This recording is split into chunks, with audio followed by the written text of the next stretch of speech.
Yeah, yeah. What they saying? I'm so divine, I'm so divine. Imperfection, perfection, my presence shines. My mental is parasailing maritime. They say I'm destined to read the palm line. Yeah, I'm so divine, I'm so divine. Imperfection, perfection, my presence shines. My mental is parasailing maritime. They say I'm destined to read the palm line. Yeah, I'm so divine.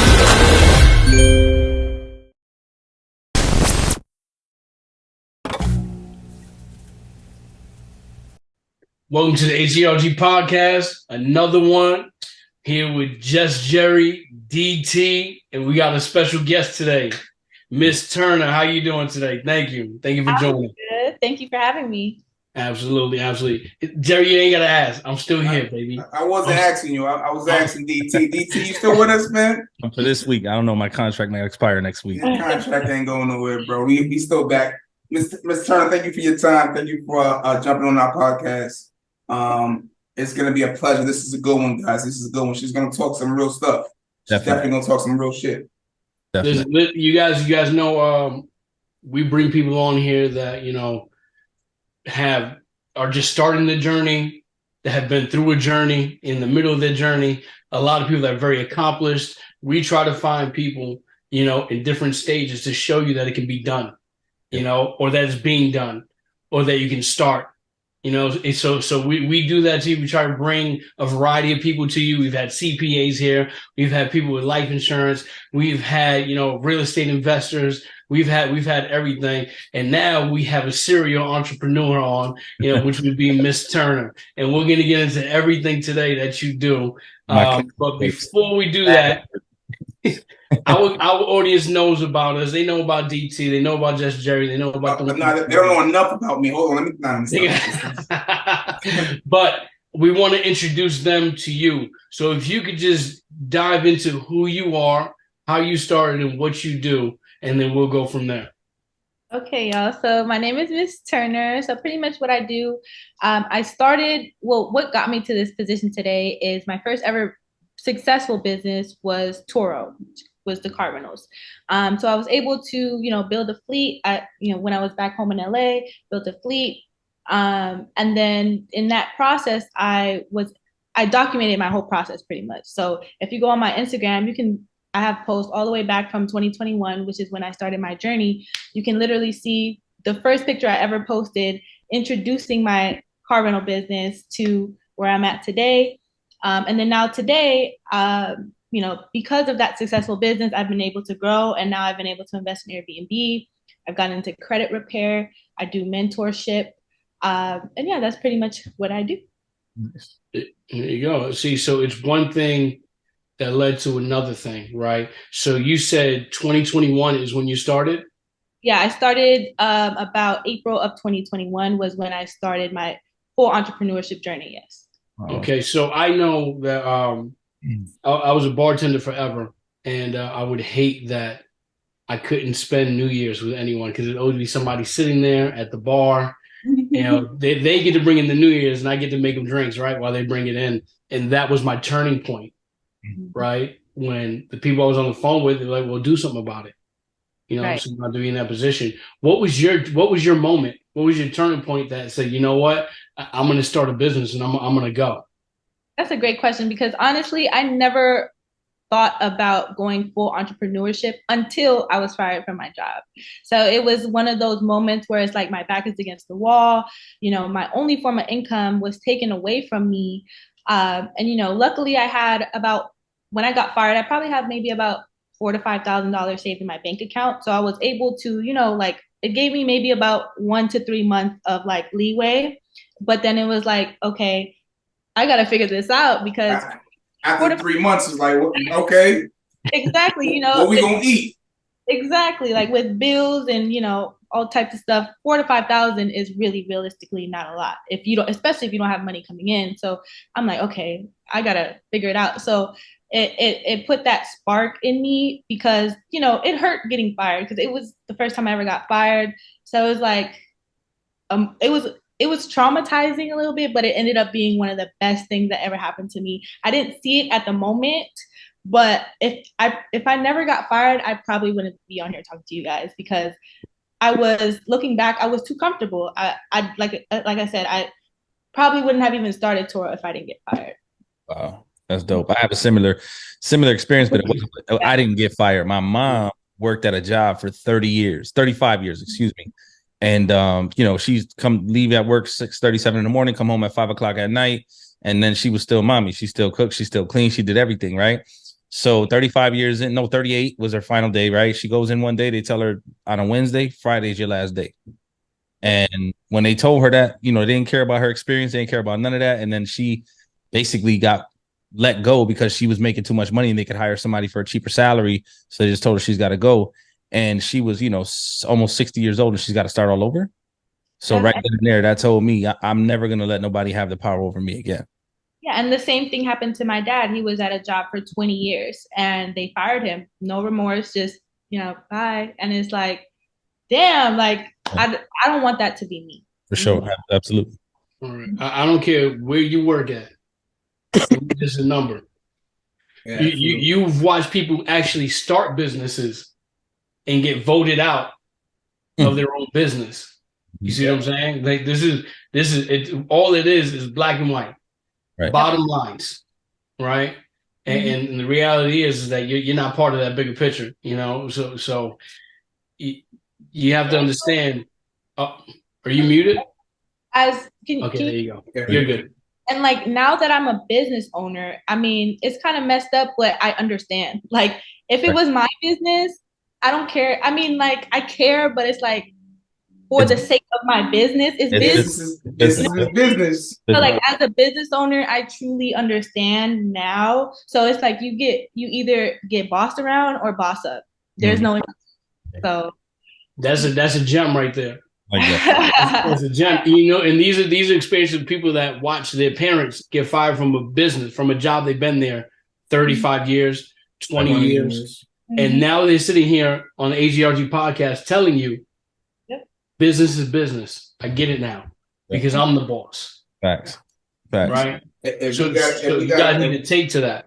If we have to cut the trim to make this a successful business, that's what we're going to do. Yeah. So as a business entrepreneurs, like we are, and we got to cut the fat, we have to cut the fat. So now we understand that. Can I ask you a question? And then AI is a big thing nowadays. So it's going to be a lot of that happening for a lot of people. And I feel like a lot of people they don't realize that it's coming, because it's coming. Because even me, like, usually I can hire someone to edit my content or stuff like that. Now I can just go on an AI website and they do it for me in 10 minutes for way less. Right. So it's taking people's jobs, and I'm using AI. I'd rather use AI because then I'm more money. Exactly. Right. Mm-hmm. Well, I just want to let you know that our editor, you're fired. No, I'm just kidding. I'm messing. I'm messing. But he does a great job. We love him. You have to move with, and you know, we experienced that not too long ago. We just started doing lives and all that stuff like that. And I'll tell you, out of everyone, I was the one opposed to it.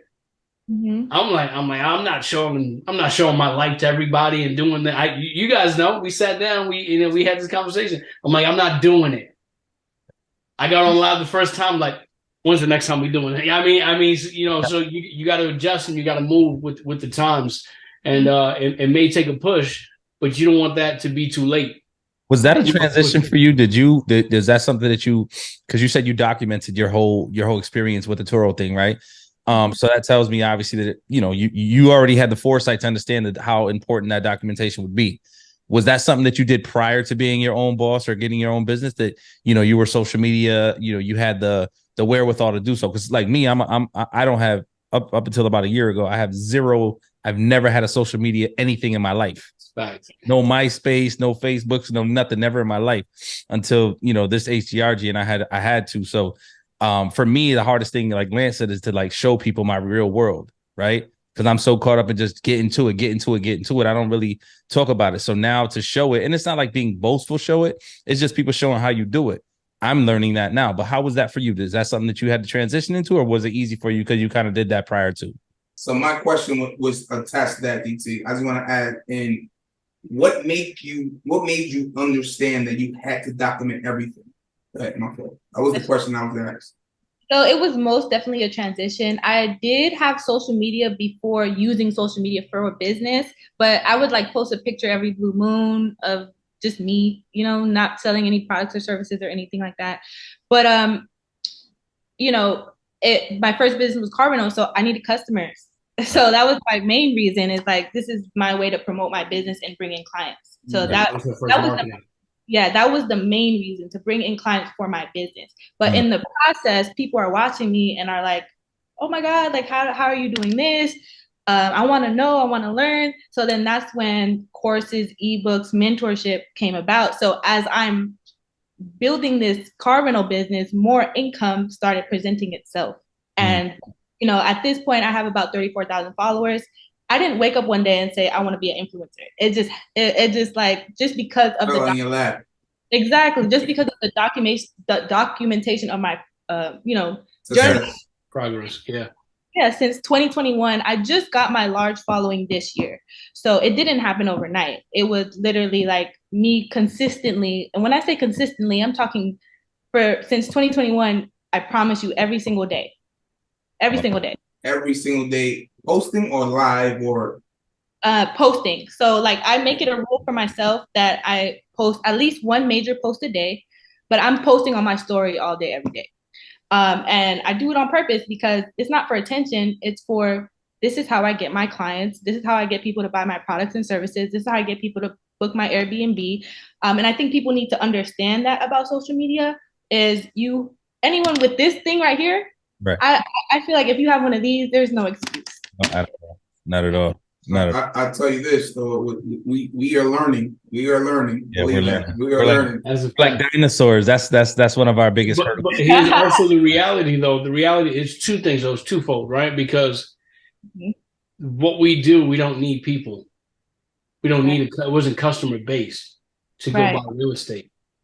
Right. You know, I don't need you for me to go buy a property and rent it out. You see what I'm saying?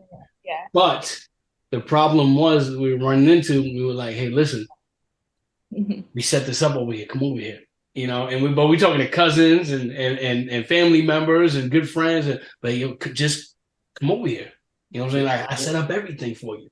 You know, and we just couldn't get people to bite, right? And then we're like, let's bring it to the people. Now all of a sudden we want to bring it to a consumer.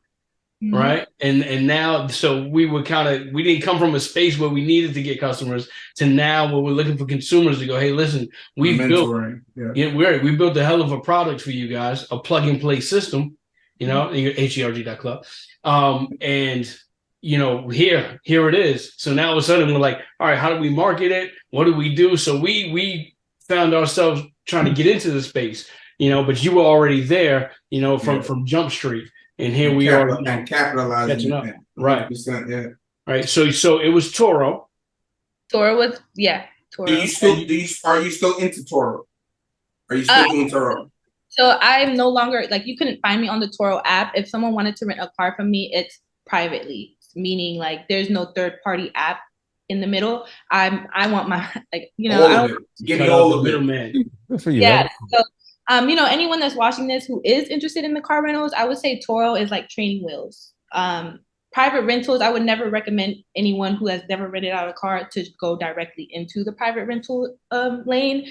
Definitely Toro was like my training wheels, because although Toro, you know, they take their little percentages and they do take their cut from you, you know, they do a lot. You know, they offer the insurance protection. They're bringing you the clients. You know, you have someone that you can call on the phone and say, hey, can you get me a tow truck? So there's a lot of benefits to using Toro. It makes your life easier when it comes to renting out a car. But when you go privately, you no longer have that support, right? It's all on you. You're responsible.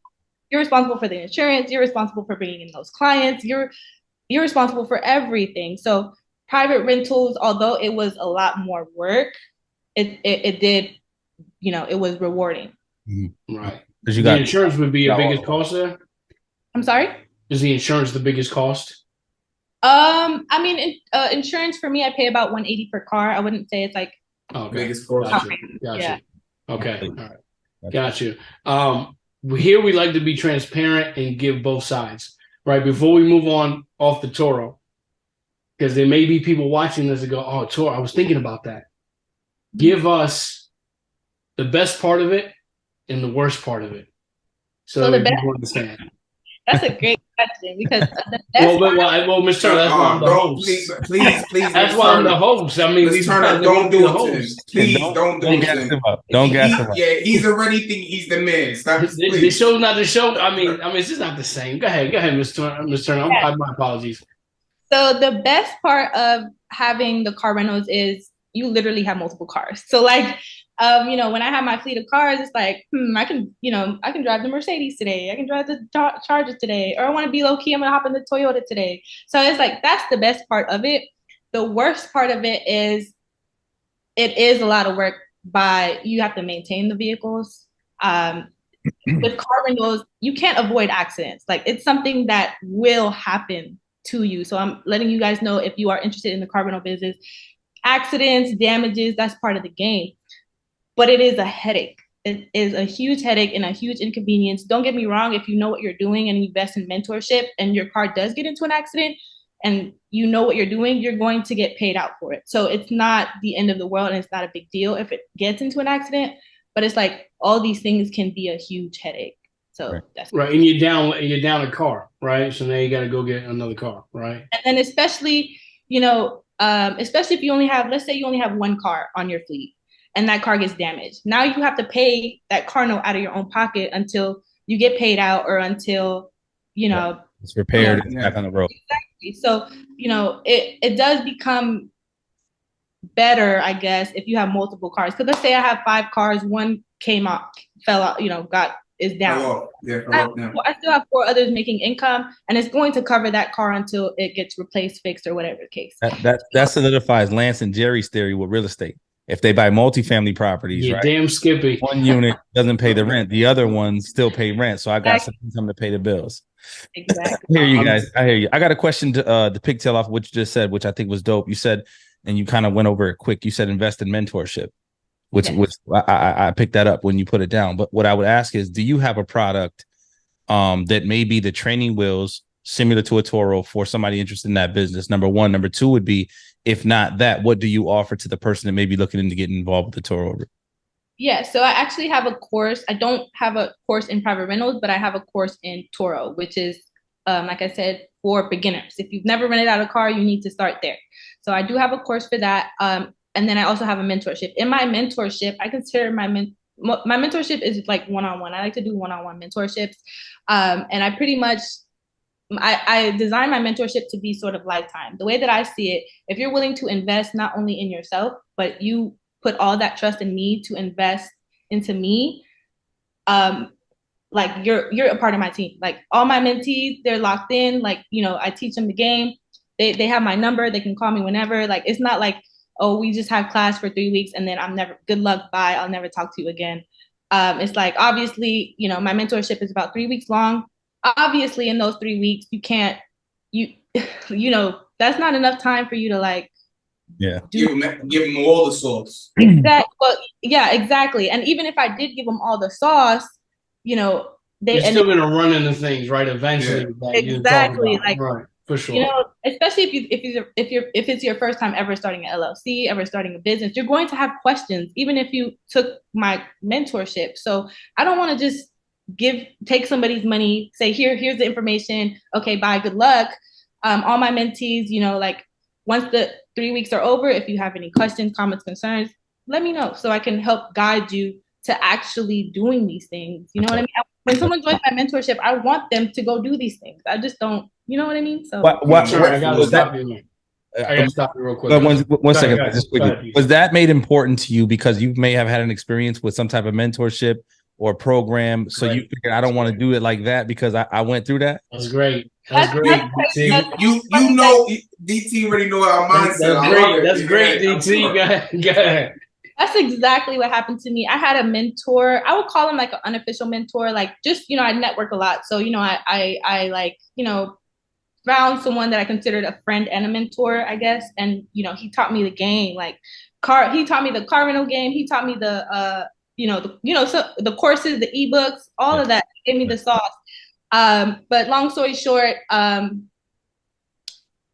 just life, you just, so it's like, separate yourself. yeah. So once I like separated from like my mentor, which I felt was the person holding my hand, and oh my God, I need help. What do I do?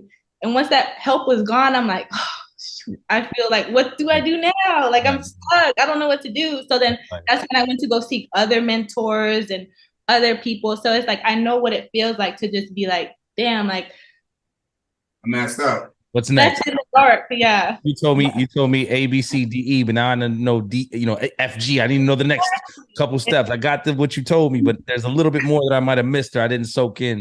Exactly. We asked that question because that's exactly why we created what we created. It's very similar. Right. Similar. Right. We dumbed it down. H.G.R.G dumbed it down as best as possible to go, these are the steps. Boom, boom, boom, boom, boom. And then and not to plug us, obviously, but, just because we're speaking on it, we didn't go, hey, find a realtor that does this, because we have a realtor that does that. That's what you need to go find. Go find an attorney that knows this, boom, boom. Go find a CPA. We just gave everybody our team. Our team. And it's the actual people. And that's very important. That's very important. So the same people, it's almost like what you do, is we have to take our hat off to you because that's what most people look for. They want the direct connection to you. If I have an issue, I want to be able to reach out to you. I don't want the pamphlet that you gave me that I spent X amount of dollars on and go, damn, I can't find the answer in this.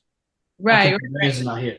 And the way that I see it, it's like, okay, if I'm giving my time, they invested in me. So it's like, that's the least I could do in my eyes. But also the way that I see it is if I can help this person start a business, become successful, that's a testimony that's going to bring me more clients. So in my head, it's like, if I can genuinely help you, level up in life, that's going to help me times 10. You know what I mean? I can now take this, present it to Instagram and say, look, this person joined my mentorship. He did X, Y, Z. Now he left 9 to 5. So it's like, that's why I don't understand this whole scamming thing that's going on, because it's like you scam someone one time, you take a little $100 from them, but if you help them, they're going to pay you 2, 3, 4, 5 times. So there's been times where. And tell everybody else about it. So that's my mentality. It's like, it's very true that you have to give, like you just have to give, and it always comes back. 100%. And that's the reality, man. Transparency. And once again, not to make it about us or bring it back to us, but we bring people that we've mentored on the show. You tell them. Yeah. We can paint it real pretty for you if you like, but why not you tell them? That's what we've done, and that it seems like you have that same mentality, mindset, that same idea. It's just, and that's the reality of that, is that works for most people. Because they see you successful, which is cool. But can you do it for other people? Exactly. You're selling it to me, right? But can you do it for other people? Exactly. And that's when you're truly a boss, when it's like you can help other people. Like you're okay, you're fine, you're successful, but like, can you help other people too in the process? Absolutely. Right. Absolutely. Does that same mentality that you have for your and if I'm saying it wrong, please correct me, for your Toro masterclass, right? Or your coaching on the Toro, right? And then I also know you have a mentorship, right? Yeah.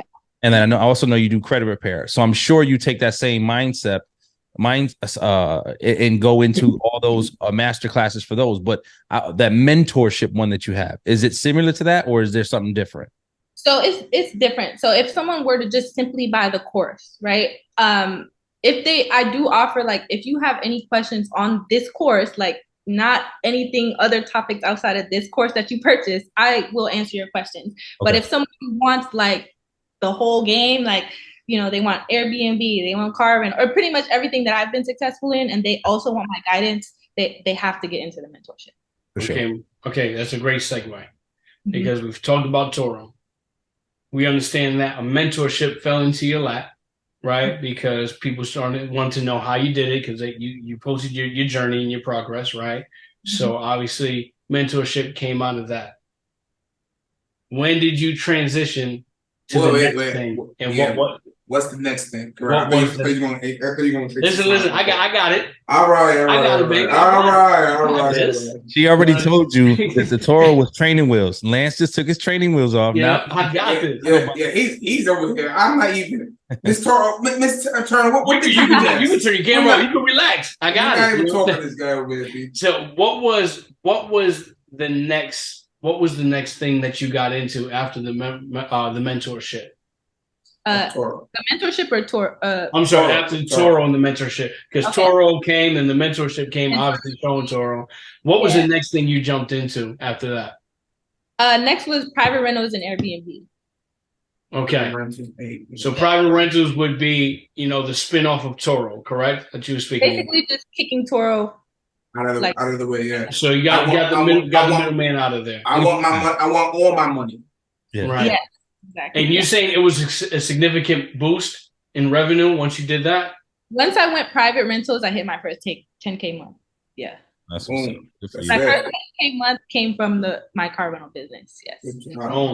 Boom. And that was that profit? No, I profited about 5,000. Look at that. That's awesome. Listen, you make $5,000 in a month. Yeah. And you're not working a 9 to 5. You're doing something. Off one business venture. Of one business. That's right. You're doing something. I'm telling you.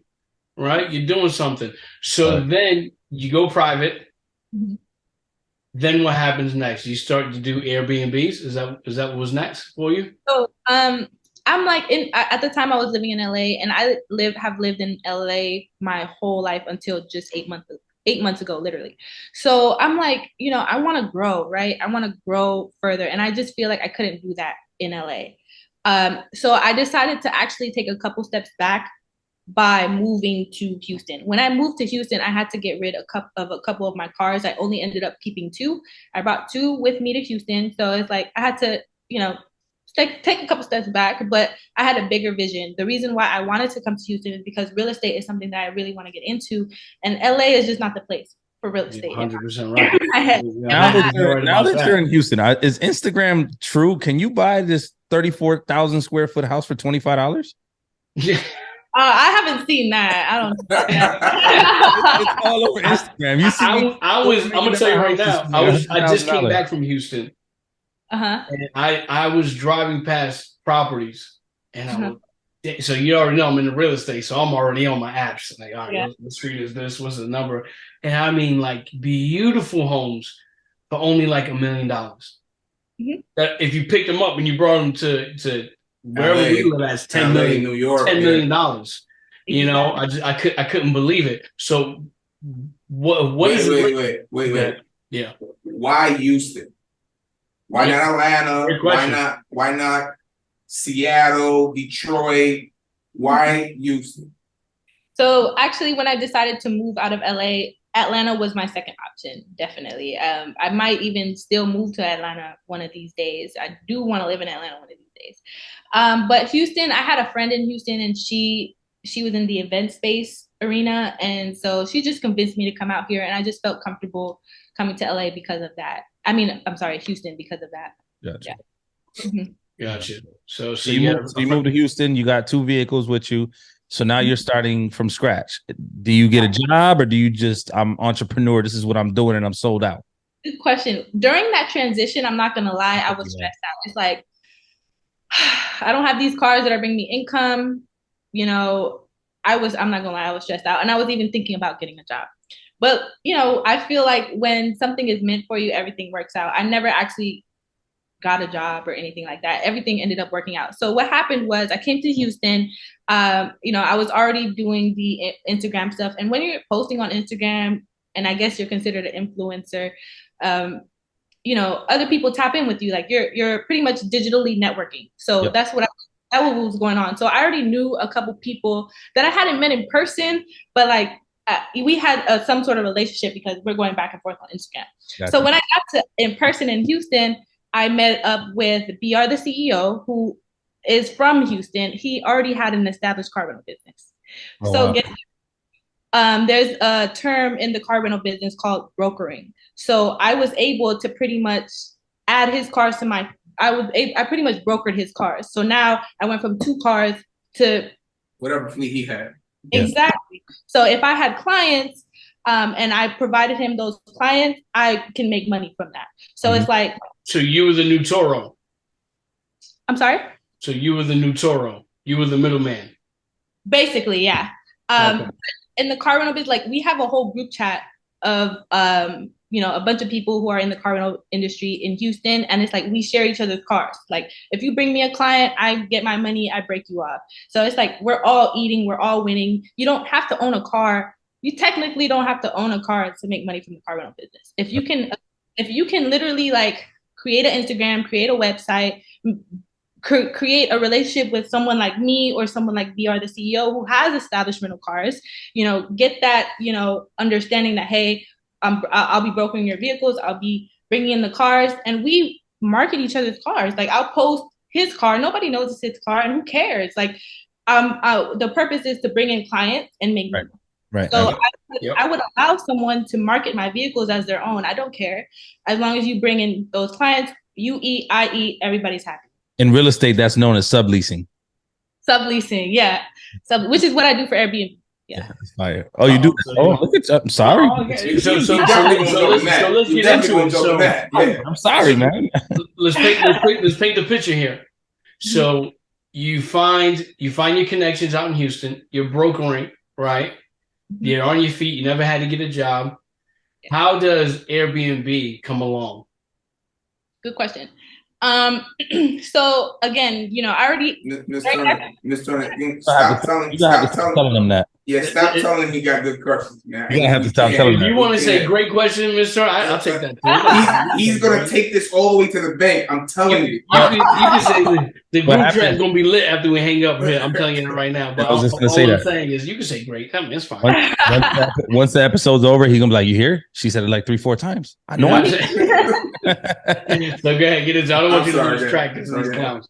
So go ahead. So you, like I said, you're brokering. You found your lane there. You're making some money. You didn't have to get a job. How does Airbnb come about? So basically, like you said, during that transition, my head is just all over the place, right? And I'm like, what do I need to do to make income? So as soon as I landed in Houston, it was like, I have to get into Airbnb because this is going to be another income that I need to get myself established out here.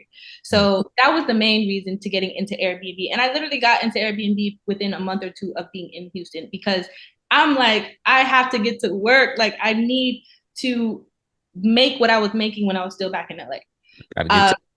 Yeah, so that was the motivating factor to getting Airbnb. Again, I never really thought about getting into Airbnb until it was like, okay, what else can I do to make income? And, I had credit cards and stuff like that. I'm like, I'm not using this credit card. I might as well invest it into Airbnb. And that's exactly what I did. So that's how I got into Airbnb. Okay. So you had you weren't liquid when you got into Airbnb. I just want to stop everybody. You don't have to be liquid.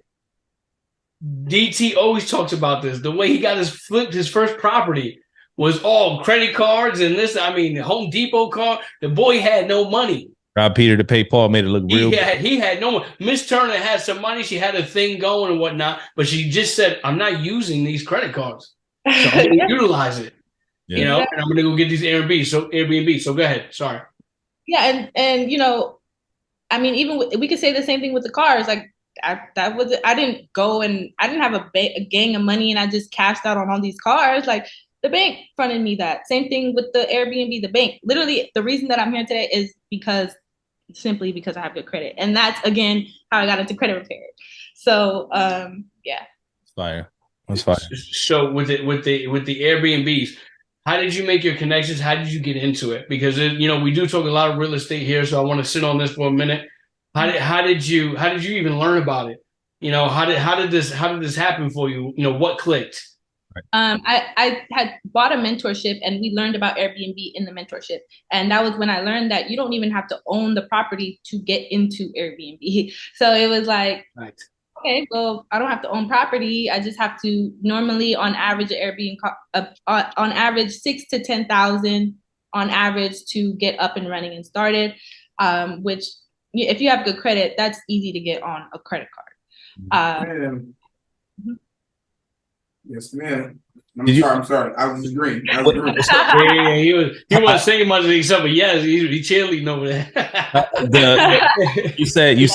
You said you bought a mentorship. Is that the same mentorship that like kind of like took you to a certain spot and then it was just dead, or was it something? No, that first mentorship that I was speaking about, that was like I had pretty much met this person.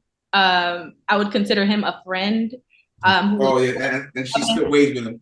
Okay. Exactly. And then once we split ways, that's when I was like, okay, I have to buy a mentorship now. Right. So I want to hone in on that, how important it is to invest in yourself, right? When you go to, you want to talk about a successful human being, you gotta 100% there's a mentorship there, some way, shape, form, or fashion, right?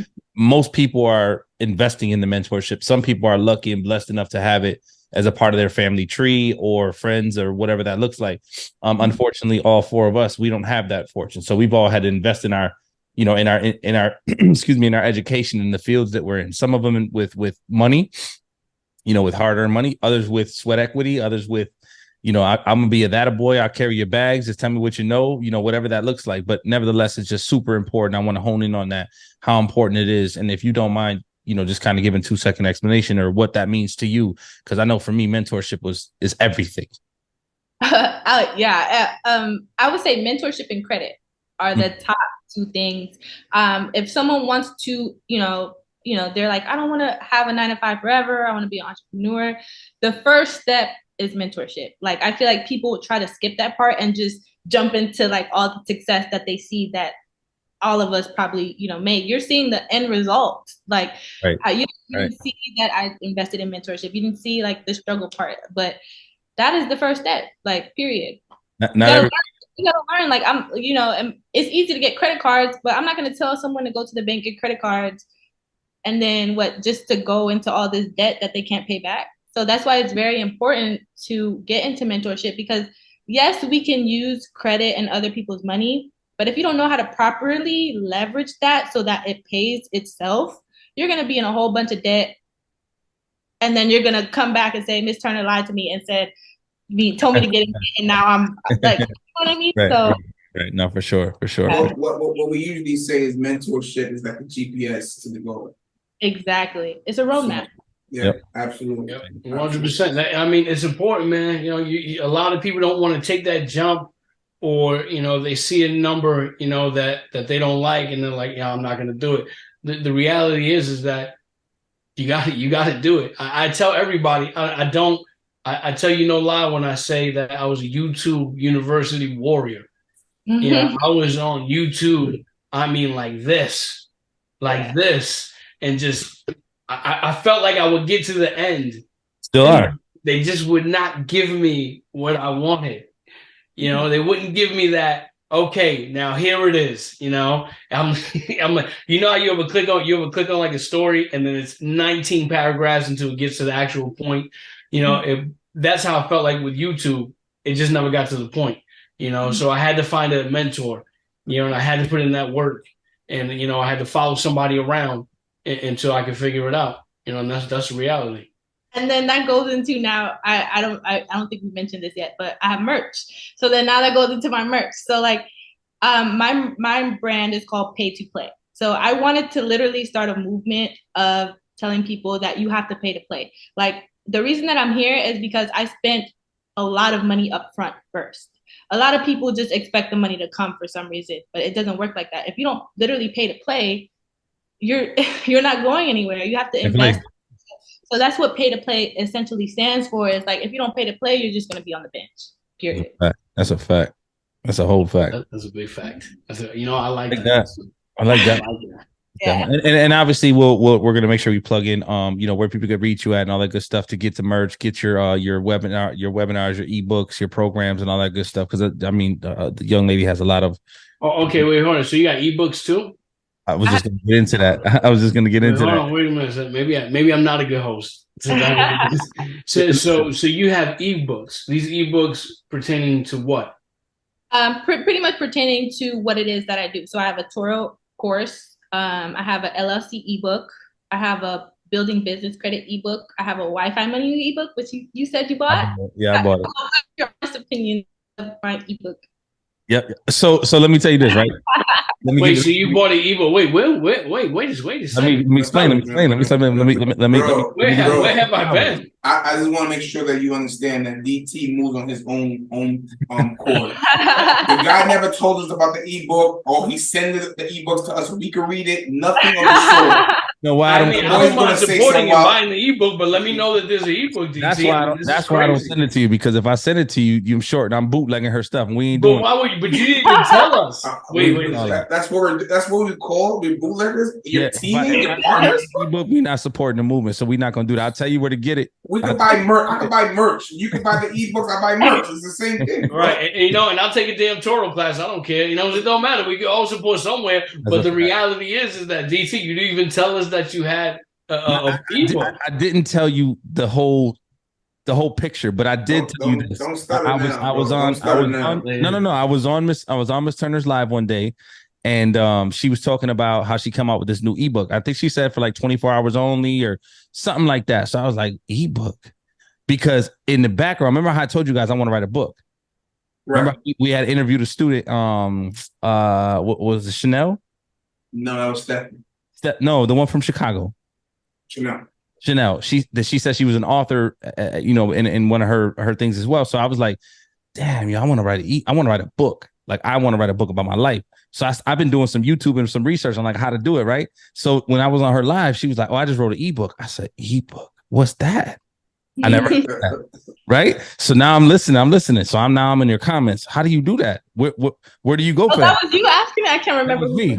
Yeah. Okay. That was me. So she literally turned her camera around, went on her laptop, and broke down the whole thing. She was like, all you got to do is go to Canva, pick this, pick that. You go to AI, you can tell them the topic, they'll write it, you'll help them reword it. Then from there, you go to Fiverr, they'll make it for you, and blah, blah.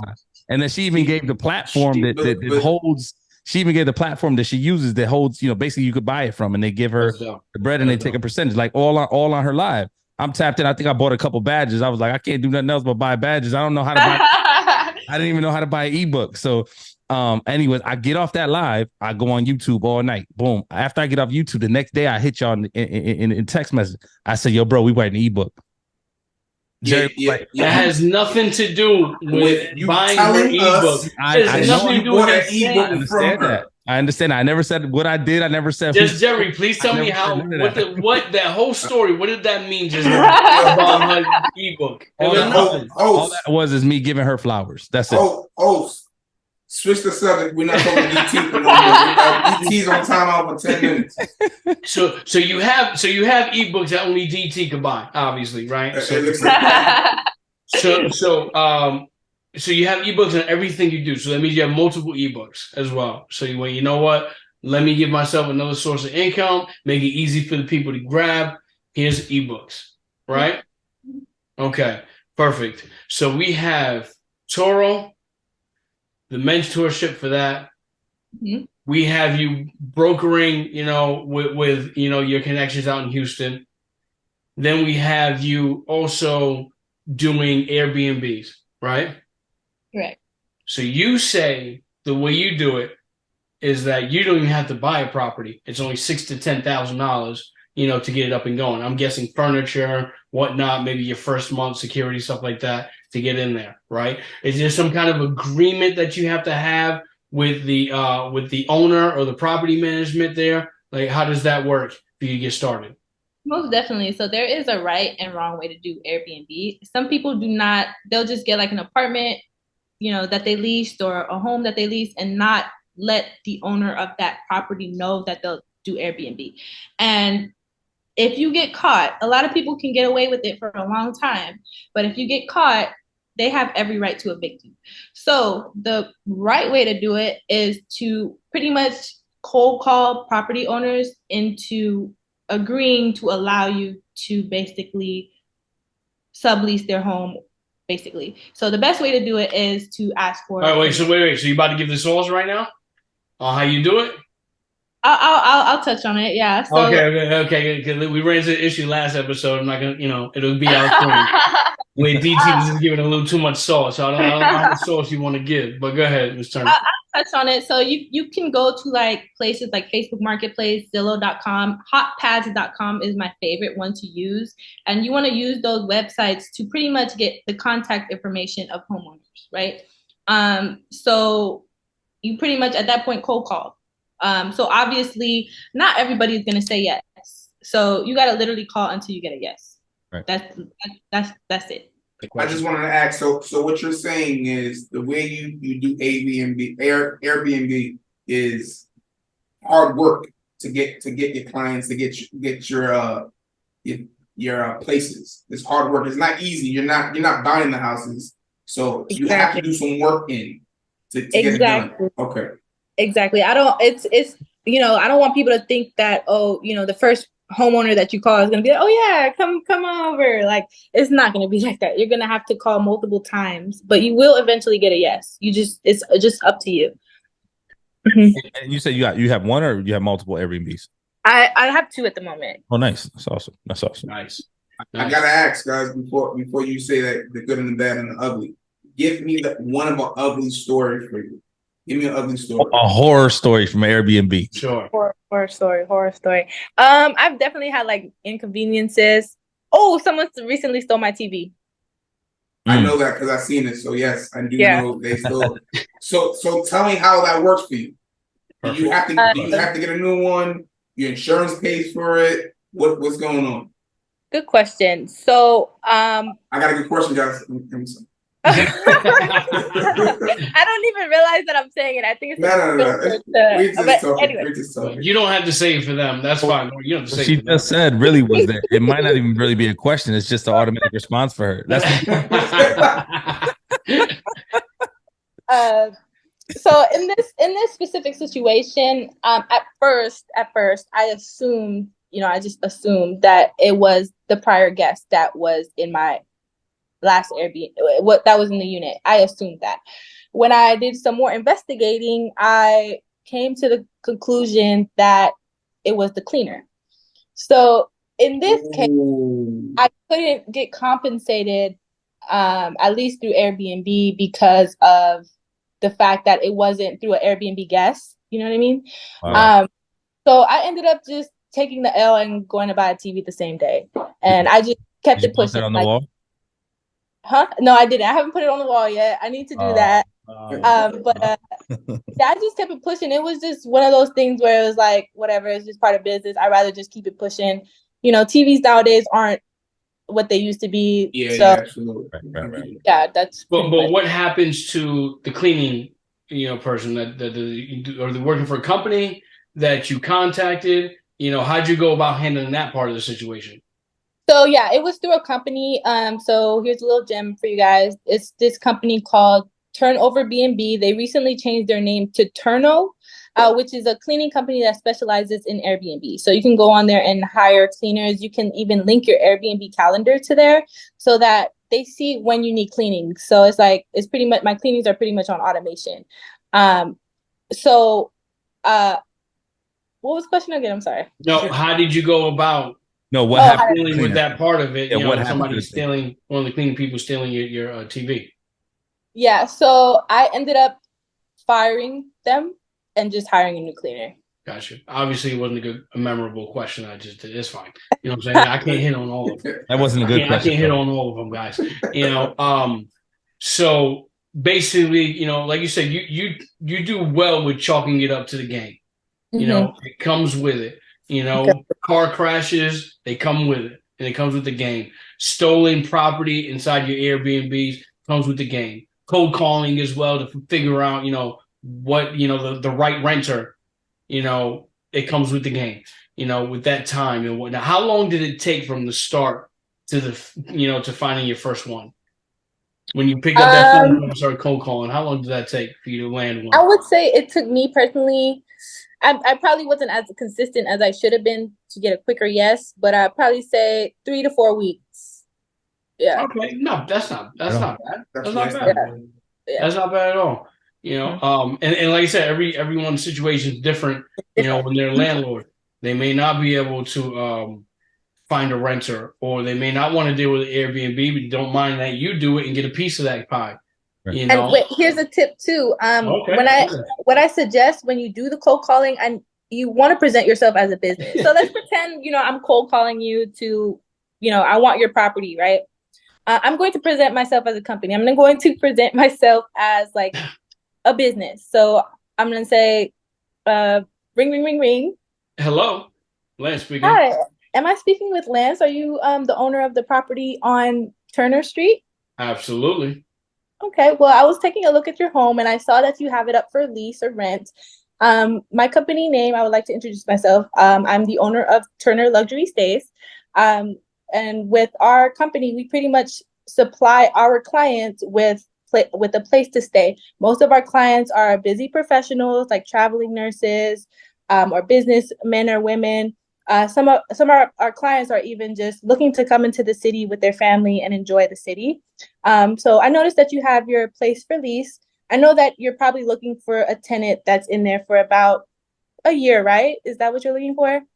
I mean, well, I want to keep a tenant as long as possible, and just make my rent, that makes my rent payments.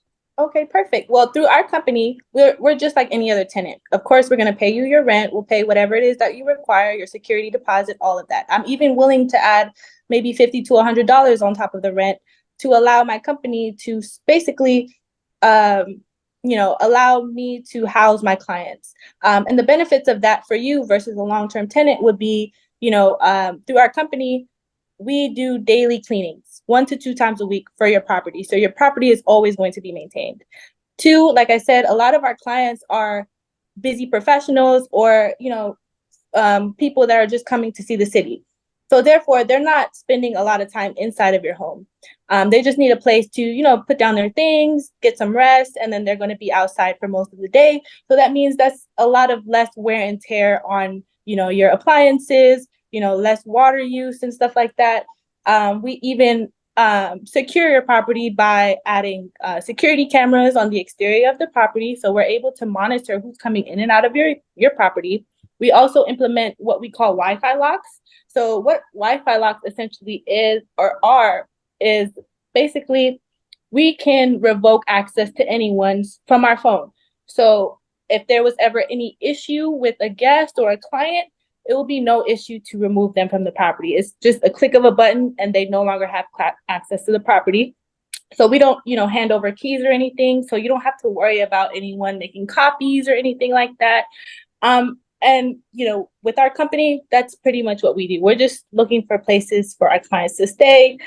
And then, we would, obviously pay rent on time every single month.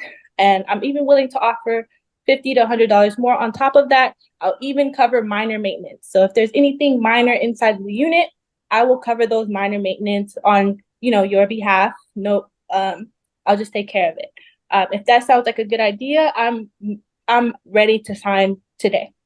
How does that sound? No, so I like that. So I like, you see, the way you presented that is a lot better than maybe someone that calls and goes, "Hey, listen, I'm just looking to into Airbnb your property, Exactly. and I'll make sure you get rent on time. Don't worry about it." So what you do is very professional, like you're saying.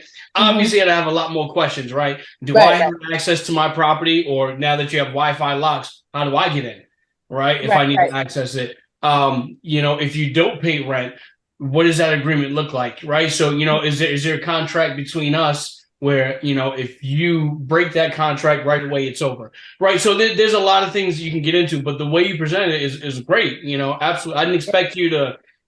I mean, listen, I would definitely sit down and go, hold on. Yeah, you would definitely. Jerry, let's think about that. If you present it the right way, they will definitely at least consider it, which is, you got your foot in the door. And I don't know if you guys noticed, but I didn't use the word Airbnb. A lot of times. Yes, I definitely noticed that. Nor did you use short-term stay. Nor did you use in and outs. It was, it was just a very comfortable. You avoided the young word professionals, family are scared to hear, and you made it seem like it's everything you said was like, this is beneficial to you. You're gonna exactly. So that's how you want to present it. It's, honestly, it's beneficial for you. Yeah. I wanted to laugh when you're like, yeah, people just want to put their stuff down and leave. You know what I'm saying? So that's great. So once again, and we want to thank you for being with us. So I just want to jump through everything really quick because there's still one more thing that you do here, and I want to present to the people. So it was Toro, then your mentorship, then ebooks, then you were also brokering, right? Then you landed on Airbnbs, private rentals, right? You got rid of Toro. And now you also have, what is that last thing here? Credit repair. Tell us more. So during my, doing my mentorship, which came first, I realized that, people are taking these classes, but don't even have the credit to actually go do these things. So it wasn't making sense. It's like, like you're investing in the information, which is what you should do anyway, right? Which is a good thing. But in order to actually go out there and do the business, you need the credit. So then that's where I got the idea of, okay, I need to get into credit repair, because there's people who sign up for my mentorship and they see like, damn, now I understand the importance of credit, but they have bad credit, right? So then now I turn them not only into them paying into my mentorship, now they're paying into my credit repair service. Exactly. So yeah, that's pretty much. Yeah. So the reality is with your credit, like you're saying, they're investing right into the information. So you're buying a Lambo and then you don't have any gas for it. Exactly. It doesn't make it, it doesn't matter. You know what I'm saying? It's pretty that you got the knowledge, but if you can't move that vehicle, it doesn't mean anything. Exactly. Right? So all you did. How long you been in credit? Credit repair? Yes. Credit repair. I started September, November of last year. Yeah. Almost a year. That's awesome. And with your credit repair, for those that are listening, obviously it's perfect for the people who are listening in our situation, because most people, if they don't have great credit, can always get better, right? Utilization matters, DTI matters. People who have jobs, W-2 jobs, they don't really know how to leverage what they have. People who are entrepreneurs like us, right? I might see six figures, but on paper I only show 20,000. What does that do for you? What is that good for you? I know there's a couple things that I just said there. The importance of any of those, because for us, obviously, anybody that's involved with real estate understand that how important credit could be. You don't have to have credit to be successful in real estate, but if you do, it makes you, it allows you to catapult 10 times faster, right? That's how you live tax-free with credit, right? That's the most important thing I tell anybody who's wealthy or trying to be wealthy. Okay, you don't have no credit, you don't have a job, you want to live tax-free, you got to get it. You need credit. Loans are debt-free. That's so you got to go get a loan to live debt-free. That's how you write everything off. Exactly. But with that being said, what is your, the thing that people misunderstand or don't know enough of or don't take it as serious as far as credit is concerned? And then also, what does it take for somebody to join your program, mentorship, or whatever in the credit space? Can you repeat the first part of the question? I'm sorry. What's the most important thing in credit? Like what that people don't, their utilization or how much money they make, like as far as your credit report is concerned, because that's like your identity, right? Right. What's the most important thing in that? What should somebody focus on the most? So from what I've learned through doing credit repair is a lot of people don't realize how utilization is the most, like that's what affects your credit the most. If you have a high utilization, your credit is going down. So the first step I would say to look at your credit report and see what your utilization is, because that's something that you can control. You don't need credit repair for your utilization. That just means, if your utilization is above 10%, everyone, some people say 30%, I say 10%. If your credit is, or your utilization is not around 10%, you want to get it around there. And I promise you, just that alone, you'll see a jump in your credit report. Another thing that I noticed about people's credit report, and not what they don't understand about it is the inquiries as well. I don't think people understand that every time they ask for money, they're getting dinged on their credit report. And, you know, the more times you ask for money, you just look thirsty and nobody wants to give you money. What else? You know, you do have to have multiple accounts on there. So a lot of people don't have a lot of accounts. They'll just have maybe 1 or 2 or 3. I recommend a minimum of 5 before you even go get funding. So, I mean, there's a lot. I mean, the whole entire credit report in general is important, especially if you plan on getting funding. But those are the main things that I've seen. Yeah. So listen, I mean, fellas, did we miss anything here? I want to ask a question. Go So ahead. this is a personal question, and I want to be as frank as possible. As a Black young lady, what are the obstacles that you have to face? Period. As a Black young lady entrepreneur, what do you have to face? What you went through to face and crazy, and what something that we won't have to face? What do you have to face? I feel like just mainly, not even like the color of my skin, is mainly me being a female. I feel like is one of the main challenging things of being an entrepreneur. I feel like people don't, or not, I want to say everybody, but I feel like especially men don't take me so serious, or like they feel like, you know, they can maybe get over on me, or I'm soft, or they'll even try to flirt with me. So I would say the difficulty comes from being a female, not even the color of my skin. Yeah. I saw in your story one time you had mentioned that one of the reasons, I'm not sure if it was this way you said it, but a big part of why you partnered up with the gentleman that you partnered up with was because of that. Yes. Yeah, that's what I said that on a podcast. Yeah, so like I was referring to BR. This is the person that, you know, when I came to Houston, I was able to broker his cars and it just turned out to, it's like I never even lost any cars. But yeah, he's always kept it up professional. He's never tried any weird stuff. He's always taking me serious as a businesswoman. So, and it's very hard and very rare to find that. So yeah. That's dope. That's Because dope. he's a businessman. Right. You know? Yes. I asked you something off camera before we started. I'm gonna ask you again, and then I don't have anything else to say.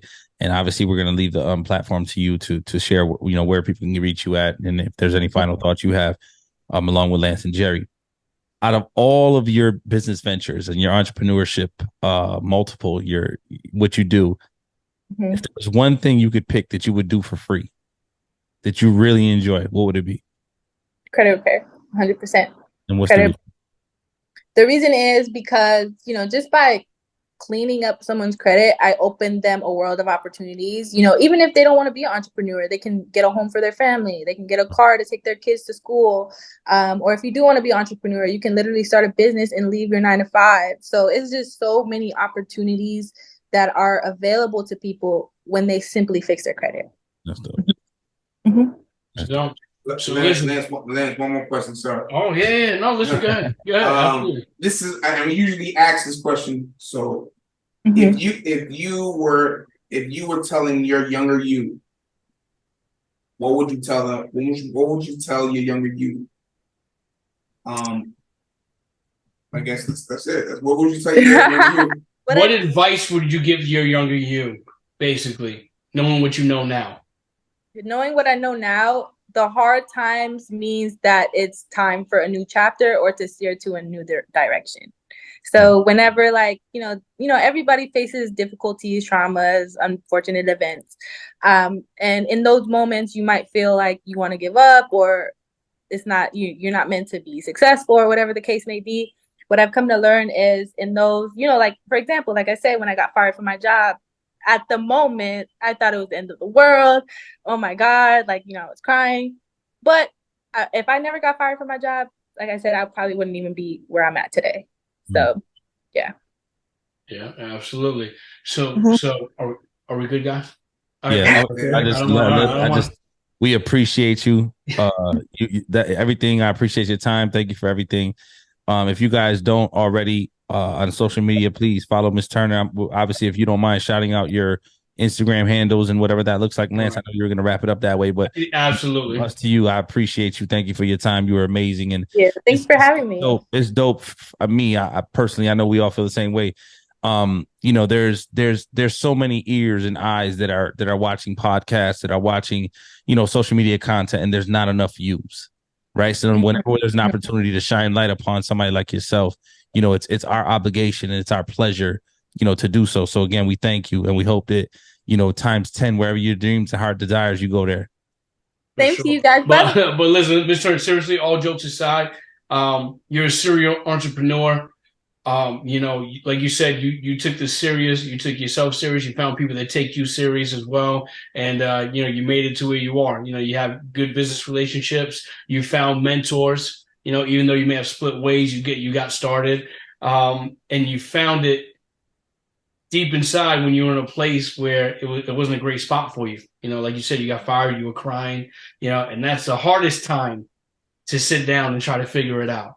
You know, it's a lot easier if you had $100,000 in your bank account, it's a lot easier to go, you know, what am I gonna do with this? How am I move with this? How I want to be an entrepreneur. It's a lot different when you have no job and you got $5,000 in the bank and then you like go.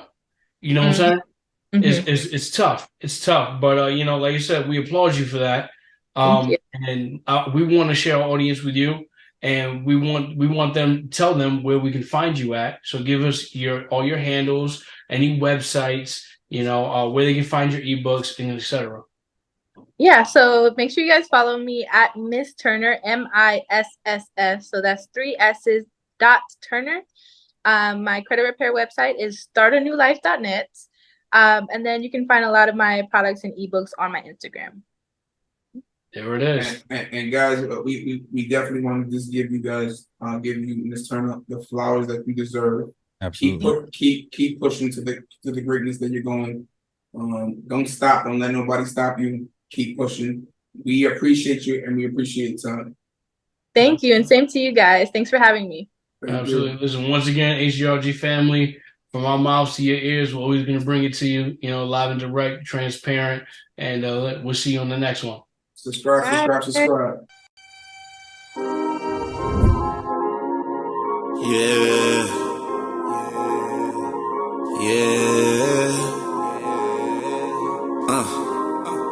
What they say? I'm so divine.